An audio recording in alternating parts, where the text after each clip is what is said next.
Parachat de la semaine, donc Parachat Shelach Lecha. Vous savez que Parachat Shelach Lecha, donc on parle des Meraglim, ces explorateurs-là. Et dans les explorateurs qui vont partir en Eretz Israël pour la Tour et Haaretz, pour aller vérifier l'état d'Israël, on sait qu'il y en a deux qui vont être sauvés, c'est Yoshua bin Nun et Caleb ben Yefouné. On va essayer de parler un petit peu de Caleb ben Yefouné. Vous savez, Caleb ben Yefouné, c'était qui? On voit qu'il a été sauvé. Yoshua bin Nun, Moshe Rabbeinu va prier pour lui et il va être sauvé. Caleb ben Yefouné va partir sur la tombe des tzadikim, de nos avot, de nos patriarches, pour que Akadosh Baruch Hu le protège et le sauve de ne pas parler mal de la terre d'Israël. Or, ensemble, Bezrat Hashem, c'est qui Caleb ben Yefouné? Pourquoi c'était un tzadik? Quel tzidkout il avait? Là, on ne va pas pouvoir parler d'un personnage aussi grand en quelques minutes, mais une nikuda, un point pour qu'on ait un petit peu à l'esprit la grandeur de qui était Caleb ben Yefouné. La Gemara nous raconte dans Masechet Sota. Écoutez bien. Yocheved et Amram étaient les parents de Moshe Rabbeinu, d'Aaron et de Myriam. Alors il faut savoir que Amram, c'était le Gdolador, c'était le dirigeant du peuple juif en Égypte. C'était lui. D'ailleurs, c'est l'épisode où il a divorcé de Yocheved, parce qu'il s'est dit à quoi ça sert de faire des enfants si c'est pour les jeter dans les Nils et pour les tuer. Et on sait tous que tout le monde, tous les hommes d'Israël ont fait pareil. Tout le monde a fait pareil. Et tout le monde s'est séparé de ses femmes. Pourquoi? Parce qu'ils ont fait comme Gdolador, ils ont fait comme l'exemple du dirigeant de la génération. On connaît après la suite de l'histoire, il s'est remarié avec Yocheved, il va voir de cette union Yosef Moshe Rabbeinu, magnifique. Donc Amram et Yocheved vont avoir 3 enfants. On a dit c'est Moshe, Aaron, dans l'ordre. Myriam, Aaron et Moshe Rabbeinu. La Gemara nous dit qu'ils ont eu un gros problème pour marier leur fille Myriam. Pourquoi? Ils disent les Chachamim que Myriam était très moche. Elle était très moche, elle était laide. Et lorsqu'Amram, même s'il avait un poste très important, c'était quelqu'un de très important, quand il parlait à des bachourim, à des jeunes garçons, pour leur fille, le type il prenait la porte vite, il ne voulait même pas parler avec lui parce que c'était pas possible, quoi. Elle était moche, la Gemara dit elle était moche. Et la Gemara nous dit, il y a un seul garçon qui a écouté. Amram est venu lui proposer sa fille, Myriam. Il s'appelait Caleb ben Yefouné. Et Caleb ben Yefouné, il a écouté la proposition d'Amram. Et il s'est dit, pourquoi pas? Pourquoi pas?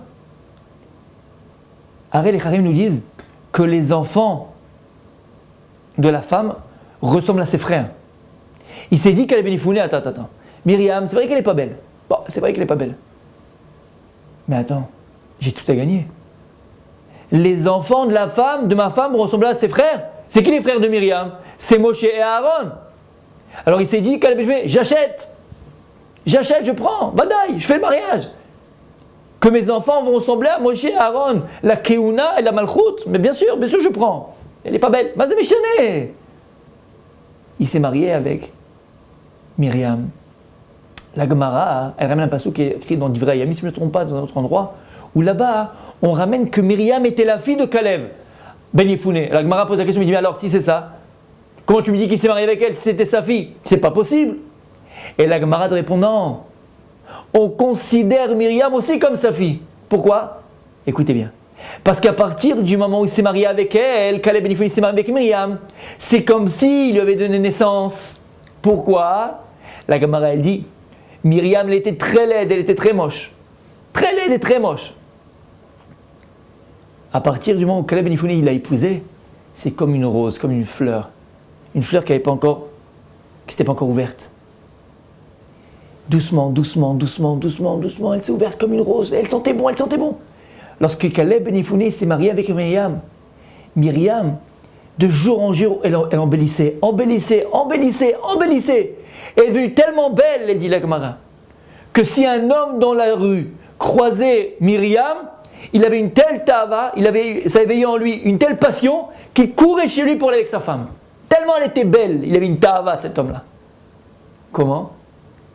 Par le mérite de Caleb ben Yefouné. Caleb ben Yefouné, on apprend de lui quelque chose d'extraordinaire, 2 choses extraordinaires. Premièrement, Caleb ben Yefouné, lorsqu'il a dû se marier, il a vu le tahlit, il a vu le but du mariage. Il n'a pas vu l'extérieur, il n'a pas vu le superficiel. Il n'a pas jugé par rapport au superficiel. lorsqu'on a proposé cette fille-là, du Gdol Hador, qu'avait comme frère Aaron et Moshe, lui a vu le tachli, le but. Ah, c'est quoi le but du mariage? C'est le mariage et avoir des enfants avec cette femme-là. De créer un foyer, de donner naissance, Piri Averivia, la première mitzvah qu'un homme il a, c'est quoi? C'est de procréer. Et maintenant, si moi je vais avoir des enfants avec cette femme-là, mes enfants ressemblent à ses frères, mais j'ai tout à gagner, c'est Aaron et Moshe. Il vient, il nous apprend qu'elle a bénéficié quelque chose d'extraordinaire. Il s'est marié, mamash les Shem Shamaim. Elle était pas belle. Il s'est marié les Shem Shamaim. C'est quoi les Shem Shamaim? Pour le but du mariage. C'est quoi? C'est les enfants. Il a vu les frères. Pareil quand tu te maries. Alors c'est certain. Tu vas me dire, mais alors quoi? On va se marier avec tous les moches du siècle? Non, on n'est pas en train de dire ça. C'est certain que, Vadaï, chacun à son niveau d'abord. Vadaï. Il faut qu'on ait une attirance. Mais n'oublie pas, ne te détourne pas du but. Tu ne vas pas te marier avec une personne pour ses midotes extérieures, pour ses mesures extérieures. Parce que là, tu te plantes, tu vois le superficiel. Il faut que tu penses, quand tu te maries, à l'essentiel, au tachlit du mariage, au pourquoi du mariage. Alors bien sûr, il dit le Rambam qu'il interdit à un homme d'épouser une femme s'il ne l'a pas vue avant. Pourquoi? Parce que s'il ne l'a pas vue avant, peut-être qu'il va avoir quelque chose après, il va être dégoûté d'elle. Shemishmor. Badaï. Il faut d'abord voir son futur conjoint, il faut que le garçon plaise à la fille et que la fille plaise au garçon. Oh, vrai, c'est bien, à notre niveau à nous, c'est comme ça, c'est vrai, c'est émettre. Mais au moins, nous, ce qu'on peut prendre de Caleb Ben Yifouné, lui il a fait, mais mâche les Shem Shamaim. Mais nous, ce qu'on doit prendre de lui, ne pas se détourner du but du mariage, ne pas être aveuglé par l'aspect extérieur des choses, l'aspect physique simplement de la chose. Et en l'occurrence ici, l'aspect physique de la personne qui est en face de moi. Voir le tachlit, le but. Et plus que ça, on apprend une deuxième chose de Caleb Ben Yifouné. Le devoir de l'homme, c'est d'épanouir sa femme. Myriam, elle était moche. Elle était moche, qu'est-ce qu'on va faire? Elle était moche, comme ça on dit Chachamim. À partir du moment où Caleb Ben Yifouné, il l'a épousée pour ce qu'elle était, pas pour ce qu'elle avait, pour ce qu'elle était, alors là, il a réussi à la transformer, comme une fleur, comme une rose. Ad Kedekar, qui disent les Chachamim, qu'un homme, après regarder, il a regardé dans la rue Myriam, il avait une passion d'aller avec sa femme, il courait chez lui pour aller avec sa femme, tellement qu'elle est devenue belle. Parce que le tafkid et le rôle de l'homme, c'est d'épanouir sa femme. Normalement, une femme épanouie, on voit sur son visage, elle doit briller. Une femme épanouie, c'est une femme qui brille, c'est une femme qui sourit, c'est une femme qui est belle. C'est une femme qui est belle. C'est une femme qui est belle. Voilà qui était Caleb Ben Yifouné. C'est une personne qui était capable de se marier les mamash les Shem Shamaim, d'être toujours attaché au but, et quelqu'un qui a été capable d'épanouir sa femme tellement qu'il l'a rendue belle. Shabbat Shalom.